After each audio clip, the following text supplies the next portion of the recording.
Hello,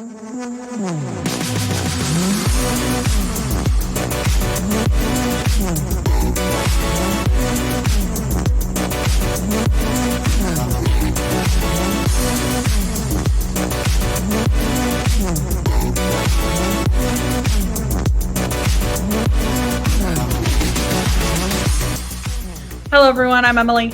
And I'm Hannah. And we are the hosts of the I Don't Think So podcast. Each episode, we discuss a different story, theory, or mystery and decide if we think it's believable or if we really don't think so.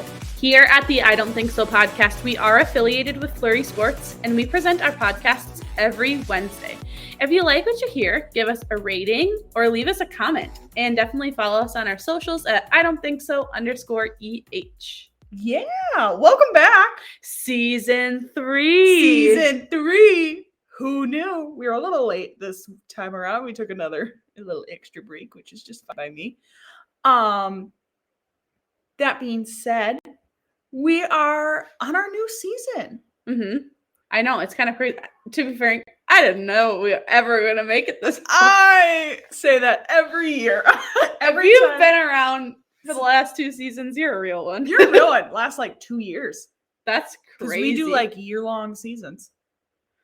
If that doesn't make you feel like you want to throw up, I don't know what does. Mm-hmm. But the theme for this month, I was like, I don't know what I want to do. Because it's not. I feel like that's our theme every month. Every month. I don't know what I want to do.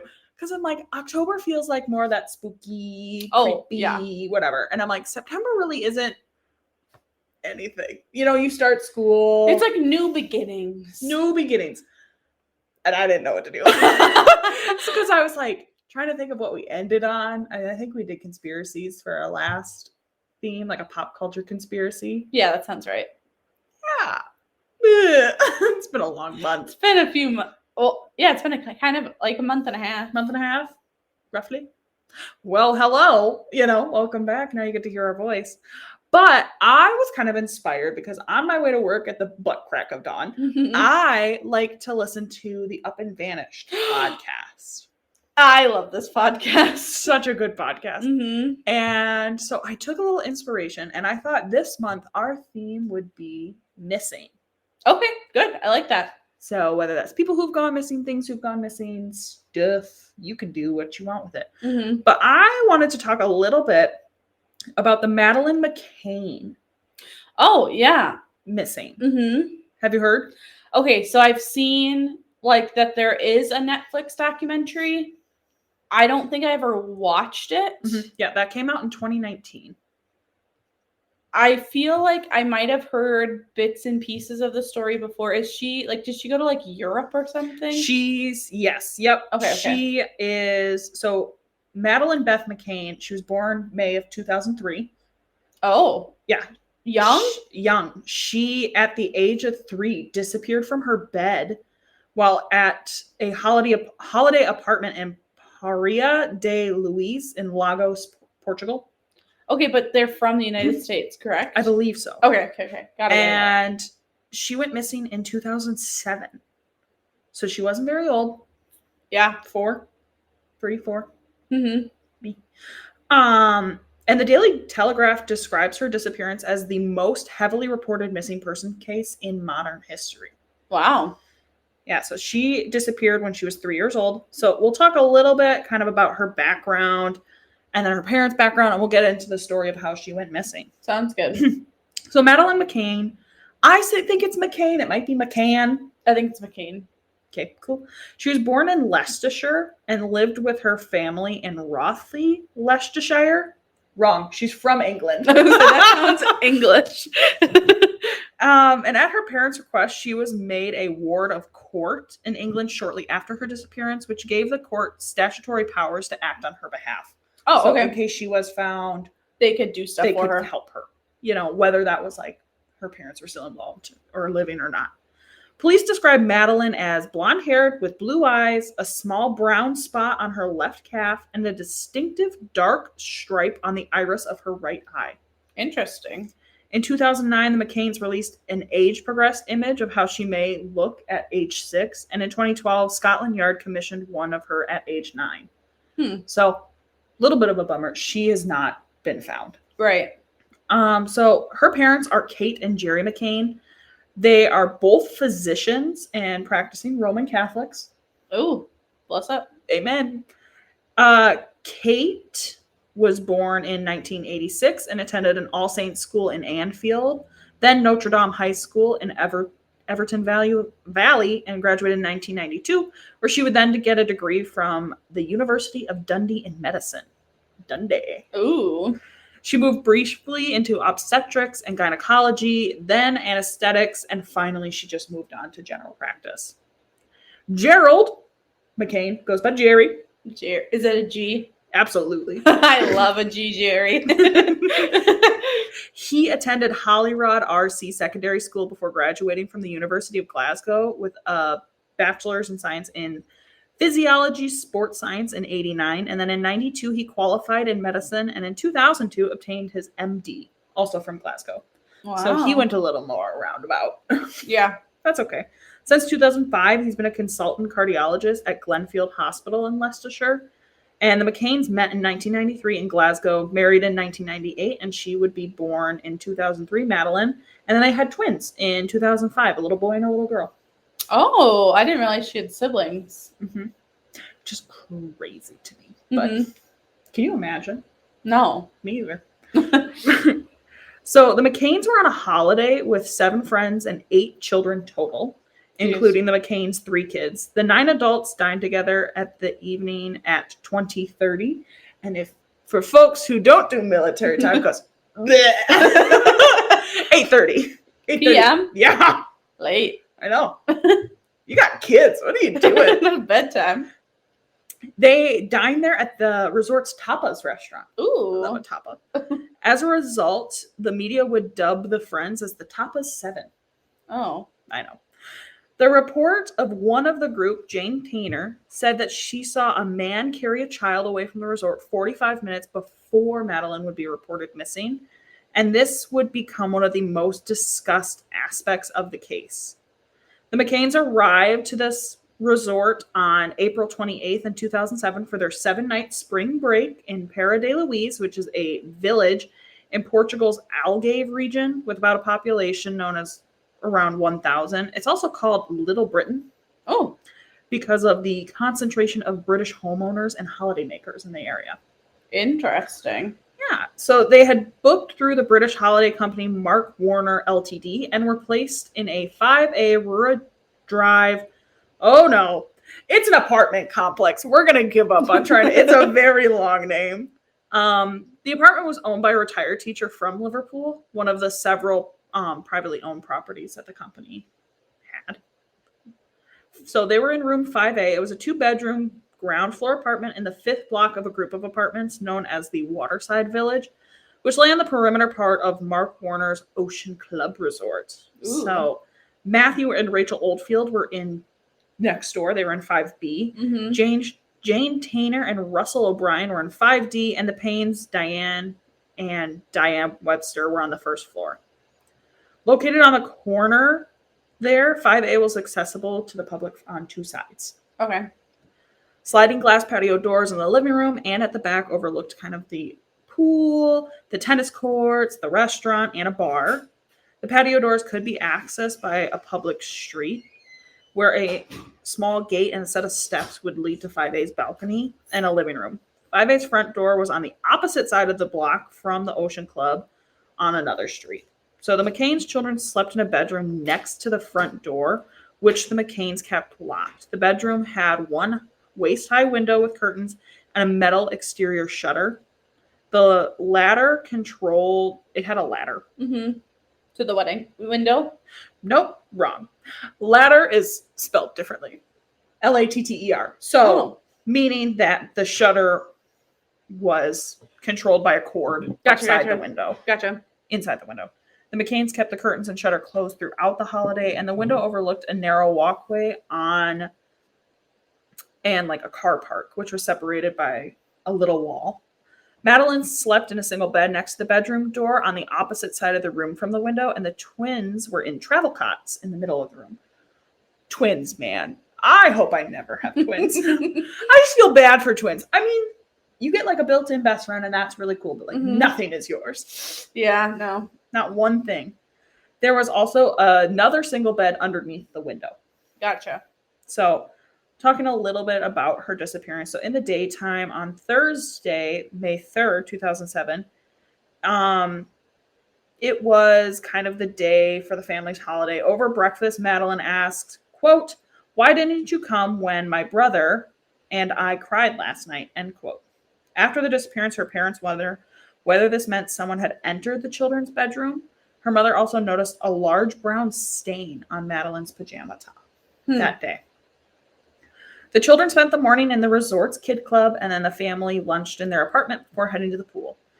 Kate took the last known photograph of Madeleine around 2:30 that afternoon, sitting by the pool next to her father and 2-year-old sister. The children returned to the kids club, and then at 1800, aka 6 p.m., their mother took them back to their apartment, where their dad would then go for a tennis lesson. Ooh. Tick, tick. The McCanns put the children to bed around 1900. Again, here we are. Around 7 p.m. Got it. Madeleine was left asleep in a short-sleeved pink and white Mark and Spencer's Eeyore pajamas next to her comfort blanket and soft toy that she referred to as Cuddle Cat. Oh. Around 20:30, the parents left the apartment to go and eat with their friends at that tapas restaurant located on the other side of the pool. Their apartment lay about 180 feet or 55 meters from the restaurant, so not far. No. But getting to the restaurant involved kind of walking along the public street to reach the doors of the resort and then walking through the resort to the other side of the pool, which was about 295 feet. Gotcha. So it's like, if you could just like, as the crow flies, 180 feet, but the way you had to kind of go would have taken a little longer.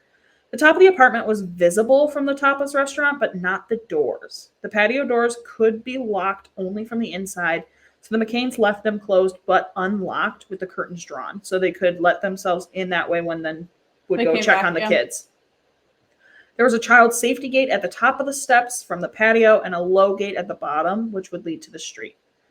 The resort's staff had left a note and a message book at the swimming pool reception area asking the same table, which overlooked the apartments, to be block booked for 20:30 for the McCanns and friends every evening for the last 4 evenings of their holiday. So they ate at the same time, at the same restaurant for the last 4 days. The message said that the group's children were asleep in their apartments. Kate believes that the abductor may have seen that note. Sure. And the McCanns and their friends left the restaurant roughly every half an hour to go check on the kids. Okay. So Jerry carried out the first check at around 21:05. I really hate military time because, like, 21 minus 12 in my brain, not nice. No. A little after 9. Mm-hmm. So, like, 9:05. All the children were there and they were all asleep and everything was good, except that he recalled having left the children's bedroom door slightly ajar, and now it stood almost wide open when he went and checked. Gotcha. He pulled it nearly closed again before going back to the restaurant. At about 9:15, this is where we get that sighting. The sighting by Jane Tainer, one of the Tapas 7. I hate that they call them that. She was there with them. She saw a man carrying a child that night, and it became an important part of the early investigation. Tainer left the restaurant just after 9 p.m. to check on her own daughter, passing Jerry on the street on his way back from the restaurant around when he did his 9 o'clock check. He had stopped to chat to another person there from Britain on their little holiday, but neither of them recalled ever seeing Tanner. Okay. This kind of confused the Portuguese police given how narrow the street was, and it actually led them to accuse Tainer of having invented the sighting, like believing that she made it up. She told the police that around 9:15 p.m., she had noticed a man carrying a young child walk across the junction of the street and just ahead of her. He was not far from Madeleine's bedroom, heading east away from the front of the apartment. Okay. In the early days of the investigation, the direction in which he was walking was thought to be important because he was moving towards the home of Robert Murat. He was a 33-year-old British Portuguese man who lived near there, and he would be the case's first suspect. The child in the man's arms was wearing a light-colored pink pajamas with a floral pattern and cuffs on the legs, kind of similar to Madeleine's. I almost called her Madison. Poor dear. Tanner described the man as white, dark-haired, 5'7", and of Southern European or Mediterranean appearance, between the ages of 35 and 40, wearing a gold or beige trousers and a dark jacket, and said he did not look like a tourist to her. Sorry, which just that bothers me. Yes, like he didn't look like a tourist. He wasn't wearing a Hawaiian shirt. No Hawaiian shirt, so you can't tell. Stupid. No fanny pack. No fanny pack. No Hawaiian shirt. According to Kate, Tanner passed the information to the Portuguese police as soon as Madeleine was reported missing, but they did not pass the description to the media until the 25th of May. Madeleine's fund hired a forensic artist to create an image of the man, which would be released in October of 2007. The sighting became important because it offered investigators a time frame for the abduction, but Scotland Yard came to view it as a red herring. In October of 2013, they said that the British holiday person, they call them holiday makers, which is not my favorite word, had been identified as the man Tanner had seen. He had been returning to his apartment after collecting his daughter from the Ocean Club's night kind of party. Scotland Yard took photographs of the man wearing the same or similar clothes to the ones he was wearing that night and standing in a pose similar to the one that she reported. The pajamas that his daughter was wearing also matched her report. Similar, yeah. So Operation Grange's lead detective, Detective Chief Inspector Andy Redwood, said that they were almost certain that the Tanner sighting was not related at all to the abduction. Now we're going to move on to 2200, aka 10 p.m., the Smith sighting. The rejection of the Tanner sighting, I'm calling her every name. I think it's Tanner, but I've been calling her Tanner. And I go back and forth. The rejection of the Tanner sighting as crucial to the timeline allowed investigators to focus on another sighting of a man carrying a child on the night of Madeleine's disappearance. Jeez. This one reported to Portuguese police on the 26th of May in 2007 by Martin and Mary Smith, who had been there on holiday from Ireland. Scotland Yard concluded in 2013 that the Smith sighting offered the approximate time of her kidnap. The Smiths saw a man around 10 p.m. on Rua de Escola Primaria, the street, 500 yards from the McCann's apartment, walking away from the Ocean Club and towards Rua 25 de Abril and the beach, another street. He was carrying a girl aged between 3 and 4. She had blonde hair, pale skin, was wearing light-colored pajamas, and bare feet. The man was mid-30s, about 5'7" to 5'9", slim to normal build with short brown hair, wearing cream or beige It's been a while since we've done this, and now my tongue's like not ready to go. What if I just knocked myself? Anyways, he was also wearing cream or beige trousers. Got it. He did not look like a tourist, according to the Smiths. No fanny pack. And he seemed uncomfortable carrying the child. Got it. E-Fits based that the Smiths' testimony was first created in 2008 by Oakley International, private investigators hired by the McCanns, and was publicized in 2013 by Scotland Yard on the BBC program Crime Watch. So around 10 p.m., Kate had intended to check on the children around 9:30, but Matthew Oldfield, one of her friends, offered to do it when he checked on his own children in the apartment next door. He noticed that the McCann's children's bedroom door was wide open, but after hearing no noise, he left 5A without looking far enough into the bedroom to see whether Madeleine was there or not. He could not recall whether the bedroom window and its exterior shutter were open at this point. Early on in the investigation, Portuguese police accused Oldfield of involvement because he had volunteered to do the check, suggesting to them that he had handed Madeleine to someone through the bedroom window. Which I feel really bad. Because, how easy is that to do? Right. Also, you're like, I'm going to check on my own kid. I can just look at yours. Right. Kate made her own check of the apartment around 10 p.m. Scotland Yard stated in 2013 that Madeleine was probably taken moments before this. Kate recalled entering the apartment through the unlocked patio doors at the back and noticed that the children's bedroom door was wide open. When she tried to close the door, it slammed shut as though there was a draft. Oh. Which would be scary if it was someone there. Yes. Is when she saw that the bedroom window and its shutter was open. Madeleine's cuddle cat and blanket were still in the bed, but Madeleine was gone. And after briefly searching the apartment, Kate ran back towards the restaurant screaming, "Madeleine's gone, someone took her." Around 10:10, Jerry sent Matthew Oldfield to ask the resort's reception desk to call the police. And at about 10:30, the resort activated its missing child search protocol. 6 staff and guests searched until 4:30 a.m. At first, assuming that Madeleine had wandered off, one of them told Channel 4 dispatches that from one end of the street to the other, searchers called for Madeleine's name, but she could never be heard. Respond, yeah. Yeah. In the early response, 2 officers from the gendarmerie,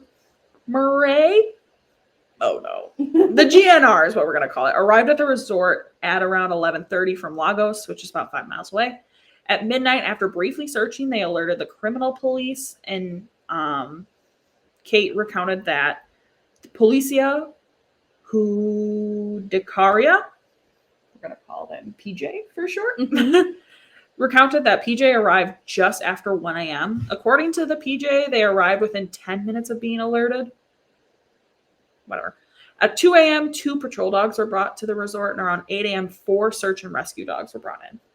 Got it. Police officers had their leave canceled and started searching waterways, wells, caves, sewers, and ruins around the area.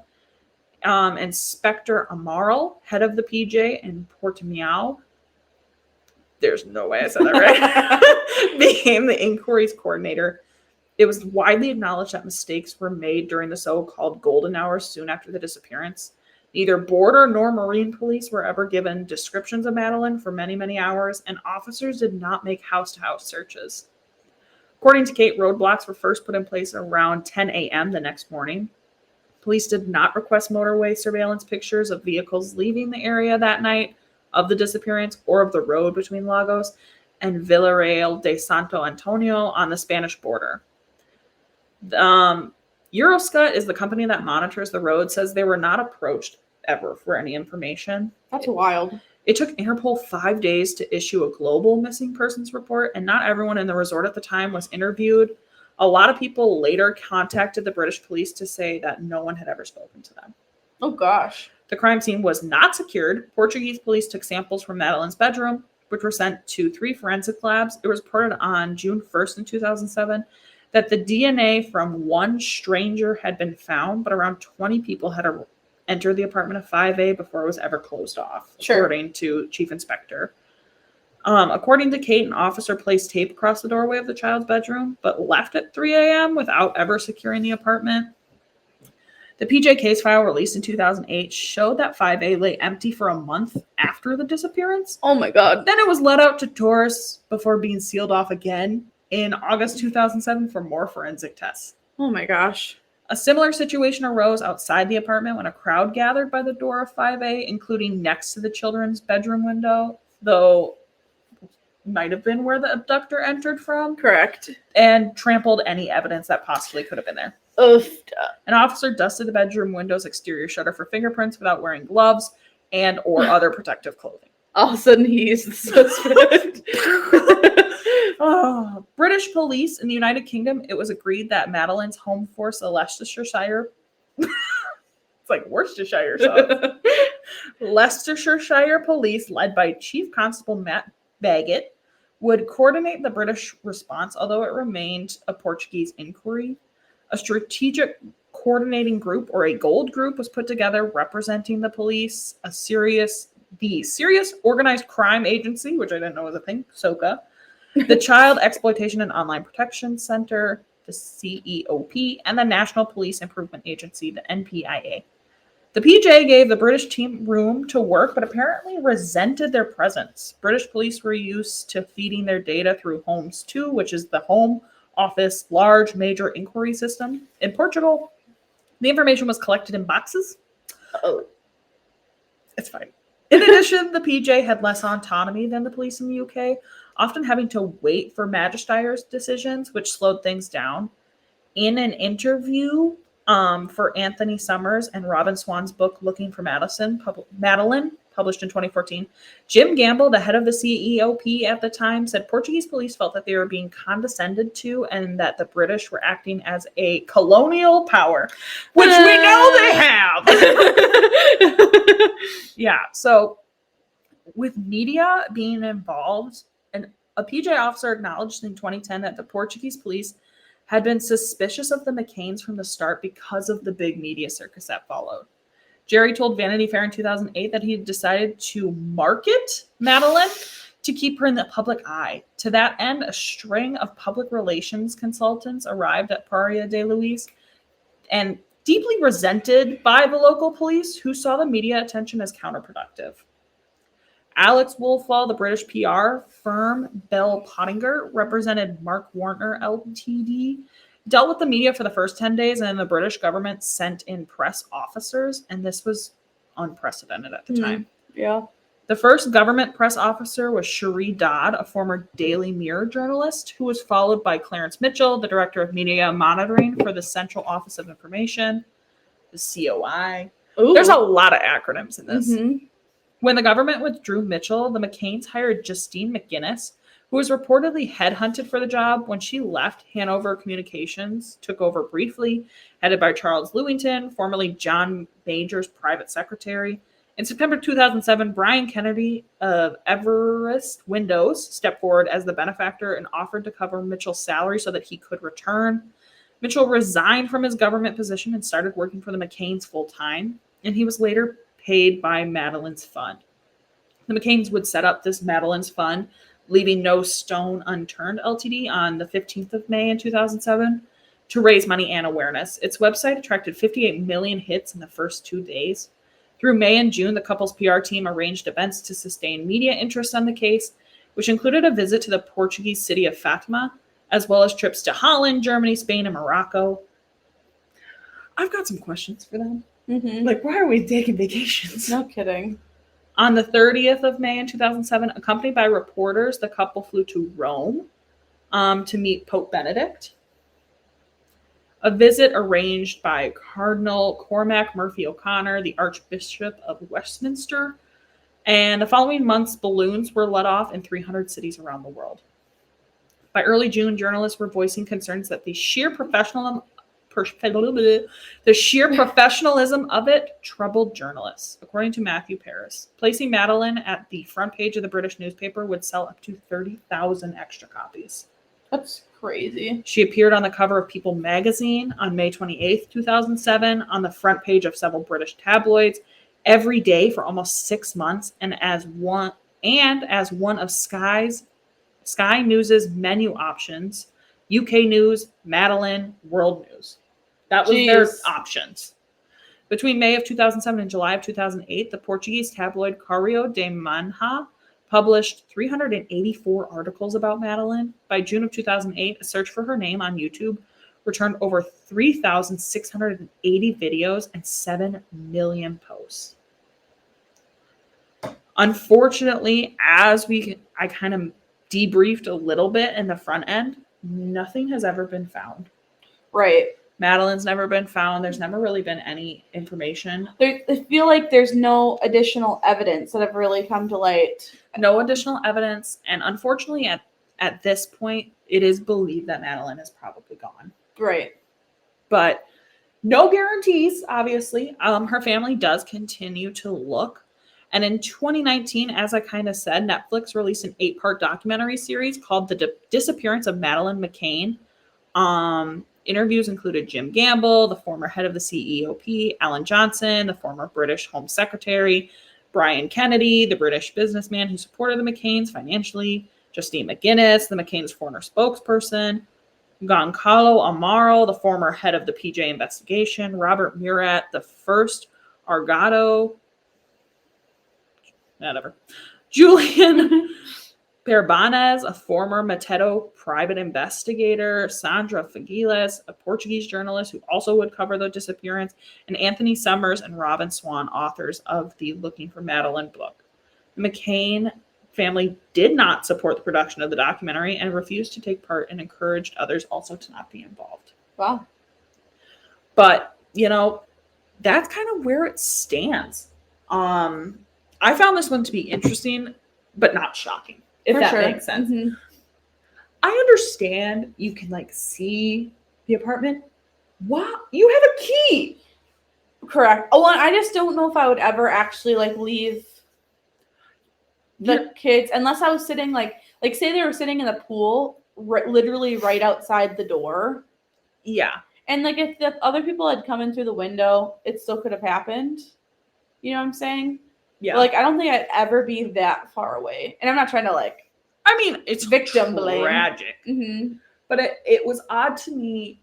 I'm happy that people are able to go get dinner as an adult. But she was 3 and she had twins beneath her. Correct. Like younger than her. Right. I would never feel comfortable leaving a 3-year-old. No. For any extended amount of time. No. Let alone a 3-year-old and 2 like 1-year-olds. Correct. Even if you're checking in on them every 30 minutes. It's just like, to me, is like, at that point, baby wear. You know, like throw the babies on. Or go to dinner early.